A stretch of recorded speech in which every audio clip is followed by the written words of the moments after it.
அம்மா பட்டாசு தொழிற்சாலையில் வேலை பார்க்காங்க, அப்பா டீ கடையில் வடை போடுறாங்க. முதல்ல அம்மா தீப்பெட்டி கம்பெனியில் தான் வேலைக்கு போனாங்க.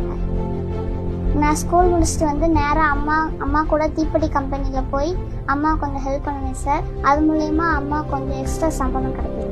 அது எங்கள் குடும்பத்துக்கு கொஞ்சம் உதவியாக இருக்கும் சார்.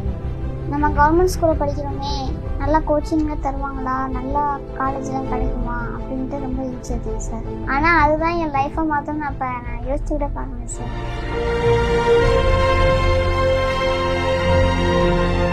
நாங்கள் 11th 12th படிக்கும் போது எங்களுக்கு உயர்கல்விக்காக கண்டினியூஸாக கோச்சிங் கொடுத்துட்டே இருப்பாங்க சார்.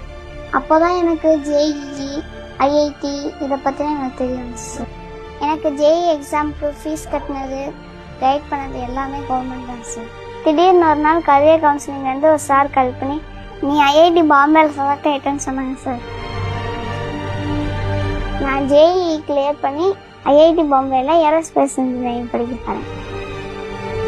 என்னோட ஹாஸ்டல் ஃபீஸ், காலேஜ் ஃபீஸ் எல்லாமே அரசே பார்த்துக்கும். என் ஃபேமிலியில் யாருமே இந்த மாதிரி இடத்துக்கு போனதே இல்லை சார். எனக்கு ரொம்ப சந்தோஷமாயிடுச்சு சார். நான் சந்தோஷிச்சுட்டே சார்.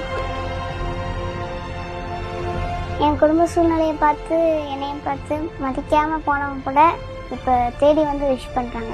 என் பிள்ளை வின் பண்ணிடுச்சுன்னு சொல்லும் போது அளவுக்கு மீறின ஒரு சந்தோஷம். எல்லாரும் குடும்பத்தையும் என் பிள்ளை காப்பாற்றுங்கிற நம்பிக்கை வந்துருச்சு. ஆக்சுவலாக நான் கவர்மெண்ட் ஸ்கூலில் படித்ததுனால எனக்கு அந்த ஆப்பர்ச்சுனிட்டியே கிடச்சிருக்கு. நான் அரசுக்கு எப்படி தேங்க்ஸ் சொல்லனே தெரியல.